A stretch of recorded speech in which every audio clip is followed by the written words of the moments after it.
An actor can't lose that sensitivity है ना कि जब लो फील कर रहा है वो भी एक एहसास है जो आपके लाइब्रेरी में जा रहा है. हाँ, है ना, which you might portray it in some film later in life, but Yeah. it is in your bank of memories that you're creating. I think that Experiences I are. think that that's a part of human life. I mean, if you take anybody from any walk of life, तो क्या politics में ऐसा नहीं होता क्या?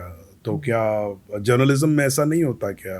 तो क्या बाकी जो प्रोफेशंस हैं, इवन डॉक्टर्स, रिसर्चर्स, साइंटिस्ट, सबकी लाइफ में यही होता है, the highs and the lows, and everybody matures after that. But your highs and lows, an actor's highs and lows are captured on camera. Yes, they are. So we experience it while you are going through it. Do you understand what I'm trying to say? Yes, of course I do. I have seen like a Satya and I've seen a LLB and I've seen you in between. Yes. So I've seen your highs, I've seen it dipping and I've seen it coming up. Correct. So if I am going through ups and downs, you're not seeing it. But I am seeing yours. Yeah, that is, अब वो क्या करें, वो तो मतलब वो तो profession की वजह से ऐसा है. जैसा कि हमेशा कहते हैं, एक इंटरेस्टिंग सी चीज़ आपको मैं बताता हूँ. मैं भूल गया मैं एक्चुअली मिला किन से था, मतलब उनका जेंटलमैन का नाम मुझे याद नहीं है. मैं एक बार फ्लाइट में सफ़र कर रहा था, सो मैं बाथरूम गया और मैं बाहर आया तो एक लंबे से सज्जन जो थे वो खड़े हुए थे. तो मैंने कहा सॉरी आप जाइए. तो ही सर नहीं मैं आपसे मिलने आया हूँ. तो मैंने कहा अरे, तो बोले नहीं मैं काफ़ी देर से देख रहा था आपको, तो I just thought that I will say hello and.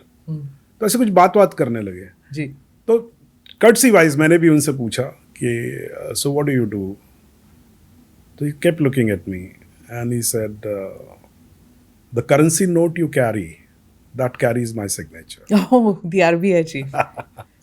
सो कहने का मतलब ये है कि देखिए, ये अब वो ओहदे में मुझसे कहीं बड़े हैं, एक्सपीरियंस में, इकोनॉमी में जो उनका योगदान है, अगर आप उस तरीके से देखें, समाज के नज़रिए से देखें, तो वो बहुत ऊपर हैं. लेकिन भाई मैं एक्टर हूँ, तो मैं छोटा सा कुछ भी करूँगा तो मैं जाना चाहूँगा.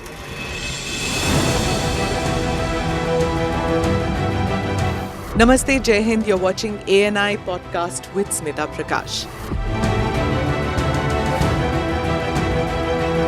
अगर हम उसको मस्जिद कहेंगे तो फिर विवाद होगा. The issue is टूटा है क्या भारत? 400 पार का मतलब ये है कि संविधान खतरे में है. क्या हम लोग ये निर्देश देते हैं कि फला को गिरफ्तार करके जेल डाल? वही तो कह रहे हैं सब. ये बेबुनियाद निराधार आरोप. सच्चा सुनना चाहो देखो स्मिता प्रकाश ANI. It does not lie.